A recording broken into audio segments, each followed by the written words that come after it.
Viongozi wa kisiasa gatuzi la Isiolo wameombwa kushikamana na kuweka kado tofauti zao za kisiasa ili kuwatumikia wakazi wa gatuzi hili. Wito ambao ameutoa Osman Sharif, mwanasiasa gatuzi la Isiolo. Zungumzia maneno ya county, viongozi wetu washikane. Hii siasa ya malumbano waache, kwa sababu kuna mengi ambayo wanafaa kushughulika. Na hii tabia ya viongozi ikifika sikukuu kama hii, wanamwambia watu I wish you this, I wish you this, na ili hali hawana habari na wananchi, kwa sababu hata hawajui vile watu walianza mwezi mtukufu wa Ramadhani. Ni nani hana chakula ya kufuturu, ni nani hana maneno ya shule, hawajui vile matibabu ya watu iko. Lakini ikifika siku kama ya leo, wanasema sijui I wish you from nowhere. Hata wale walikosikana, hata wapatikani kwa ofisi zao, wako kwa kila mtandao wanasema ya kwamba I wish you this, I wish you this. Ile dhambi ambayo Mwenyezi Mungu haitakupatia msamaha ni ile dhambi ambaye ulidhulumu waja wake. Hiyo ni mpaka hawa waja wa Mwenyezi Mungu wakupatie hiyo nafasi ya kufanya tauba. Lakini ile maneno kati yako na Mwenyezi Mungu atakupatia msamaha. Lakini hii hata ukienda wapi lazima urejee kwa hao wananchi ombe msamaha. So kwa hao viongozi mimi nasema muda mwingi ambaye binadamu anaweza kani 60 years ama 70 years.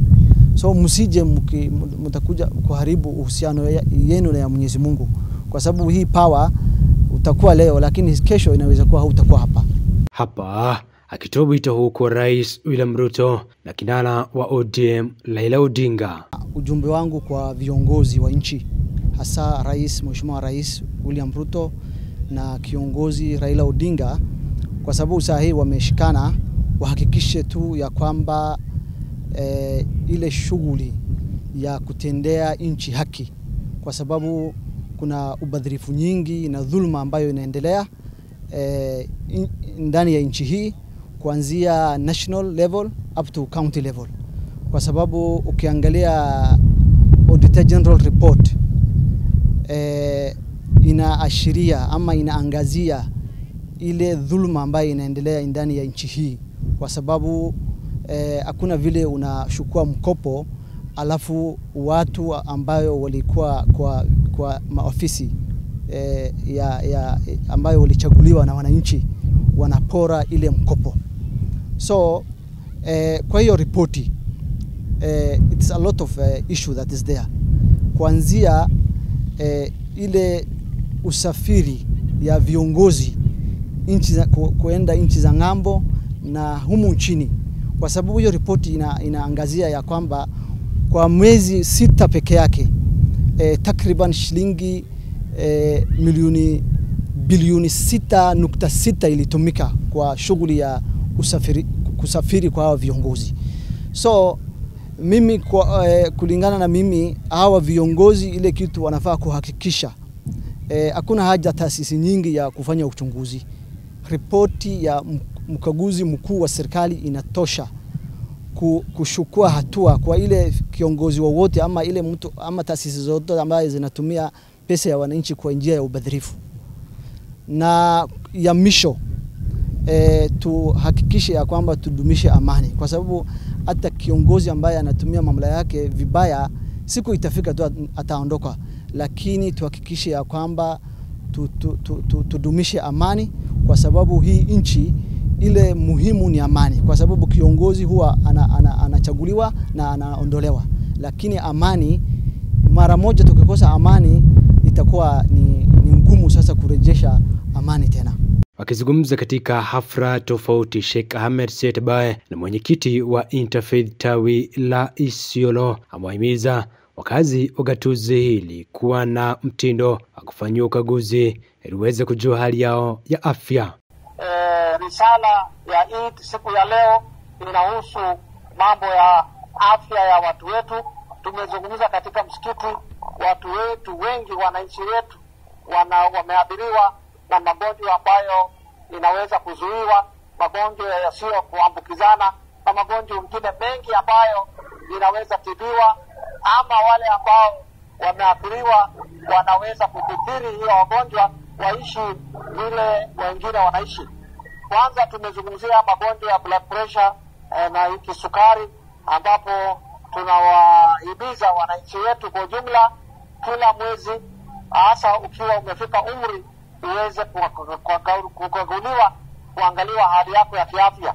Pili, ikiwa umepata hizo ugonjwa, kufuata zile utaratibu za kitaalamu na dawa na vyakula, unaweza kuishi vizuri kama watu wengine.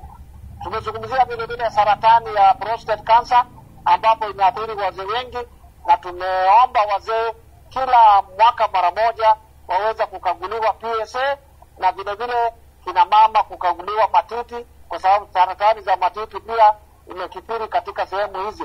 Na vile vile saratani ya kinga ya cervical cancer ya kizazi ya mtoto, ambapo chanjo imepatikana. Tunaomba wazazi waweze kupeleka wasichana wao miaka 10 mpaka 14 ili wapate hiyo chanjo. Ni salama, imethibitishwa, na hiyo itafanya mtoto anapokuwa mkubwa, bahati mbaya akipatikana na hiyo kansa ya cervical cancer, anaweza kupona. Na msimu wanafunzi wako likizoni, wazazi wanatakiwa kuwa makini na kuchunga mienendo ya watoto wao. Wazazi wahakikishe ya kwamba wanafunzi wakati hii ambayo ni likizo, wahakikishe ya kwamba wameshughulisha hao wanafunzi, kwa sababu tuko na changamoto nyingi, kuanzia mihadarati na machafu nyingi ndani ya jamii.